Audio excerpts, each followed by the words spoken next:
the final visit to North Korea was my family's visit to North Korea was September 2014, and then we heard lots of other executions, and then the family disappearance. So it felt like really unsafe. And then my father talked to many top officials, including Kim Jong-un's office, and also top organization, Guardians Department, top organizations and military people, and no one's told my dad this is safe country. They told my dad, they couldn't, guarantee anything. Even he killed his uncle, so anybody could be next. Everybody told him similar thing. There is no hope in this country. They don't see any future in this country.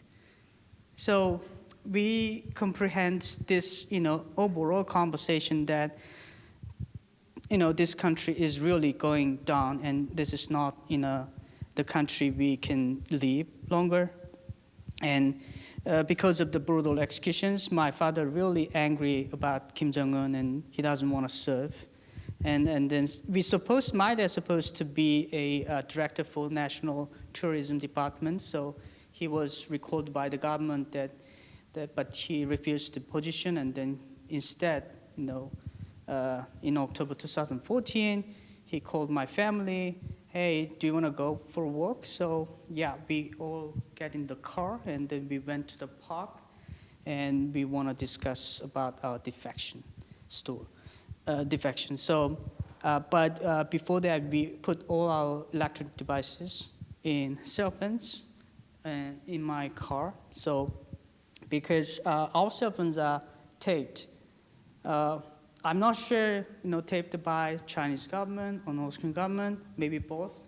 So because of that, we put all the devices inside the car, and then we discussed, and then, that's our first time to have a democracy in our in my family. So, the defect. So we, agreed with my dad that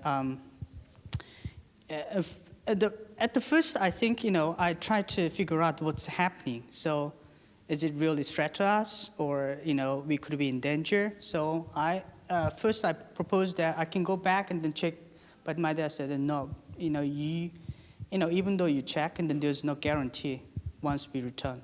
So we all agreed, and the defect, and we were being reached by some people, and we eventually realized that the people who helped us to escape was from South Korea, the intelligence service. So there was really, the help we needed. Because at the beginning, we didn't know what to do. We don't know how to escape. We don't know how to apply asylum there. We don't know how to get in touch with the, American, people or South Korean government. We worried about, the tracking by Chinese government, North Korean government. So, but thanks to some people who is willing to help us, we get helped. So, but we cannot directly go to South Korea. So, and then also our passport was. It's supposed to be, our passports were kept by the security agents, but we went to Pyongyang in September, and also my dad's high-ranking position, we kept passport with ourselves. So that also made us easier to get the flight to another country. There are not many countries offer the visa, free visa to North Korea. There are only certain countries. So we were only able to fly to, to other countries, and then later we got helped. But it was a very short trip. I mean, as I say again, and then many North Korean escapees went through hardship, goes through a third countries for a long time. But my escape was really short. But that a short period of time, we always worried about somebody. We worried about being watched by somebody, and we often checked that the Chinese governments and North Korean governments to track us or to chase us. So I eventually made it in South Korea, but because of, we want to save our families in North Korea, relatives. So we cut off all the, the communication system by ourselves. So we were in safe house by the South Korean government without internet, without cell phones, so for 5 months.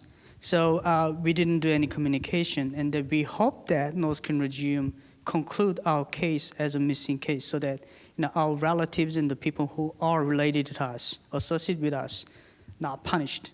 So that was successful. So from the beginning, they didn't punish other people.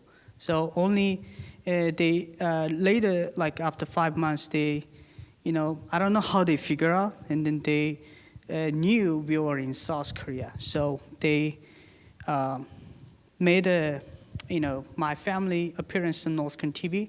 So they put my grandma, uncle, and aunt on the North Korean TV show that threatened us to come back to Pyongyang. So I watched my grandma's and then uncle, aunt's, the video, and then they didn't say, the bad words, but they encourage us.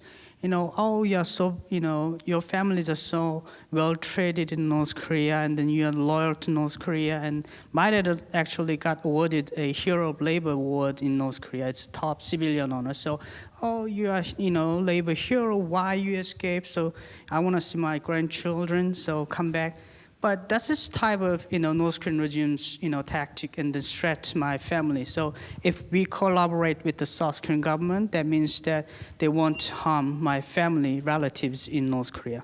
So as soon as we hear, we watch the news, and then we decide that South Korea won't be safe for us as well. And also after that, I also got informed by some friends in China, and that there might be some operation against their family. So, and because we knew the North Korean regime and the system, and I know my friends also, they are under agents like Reconnaissance General Bureau and the spy agency. Those people who operate in other countries, like South Asian countries, they have the local passport. So if they are determined to kill somebody, they can freely enter South Korea, can handle operation. And then they are, fluent in local languages. So I knew that, so, we believe that South Korea won't be a safe place for us. So, unfortunately, we had to make another decision to leave another space. So, at the time, we, want to make to the United States. So in March 2016, we moved to the United States.